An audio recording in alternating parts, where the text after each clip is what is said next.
Ego ఎవరి మీద చూపించాలో, ఎవరి మీద చూపించకూడదో ఈ మధ్య చాలా మందికి తెలియడం లేదు.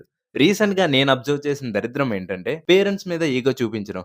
నాకది చాలా నవ్వొస్తది. నాకర్థం కానిదేంటంటే, మనం ఒకప్పుడు తినేది ఇప్పుడు నీకు నువ్వు ఓన్‌గా తింటున్నావంటే, నువ్వు ఒకప్పుడు ఉండేది ఇప్పుడు నీకు నువ్వు ఓన్‌గా ఉంటున్నావంటే, వాళ్ళ వల్ల అయినప్పుడు వాళ్ళ మీద ఈగోస్ ఏంటి బ్రో? కొట్టారనో లేదా తిట్టారనో వాళ్ళతో మాట్లాడకుండా ఉండడం, లేదంటే నువ్విప్పుడు సంపాదిస్తున్నావు కదా! అని వాళ్ళకి దూరంగా వెళ్ళిపోవడం చేస్తే, నువ్వెప్పుడు మీ పేరెంట్స్‌ని ఏమి అనలేదంటావా? మరప్పుడు వాళ్ళు కూడా నిన్ను వదిలేయాలిగా. నీకసలు ఫుడ్డే పెట్టకూడదుగా. అలానే చేశారంటావా?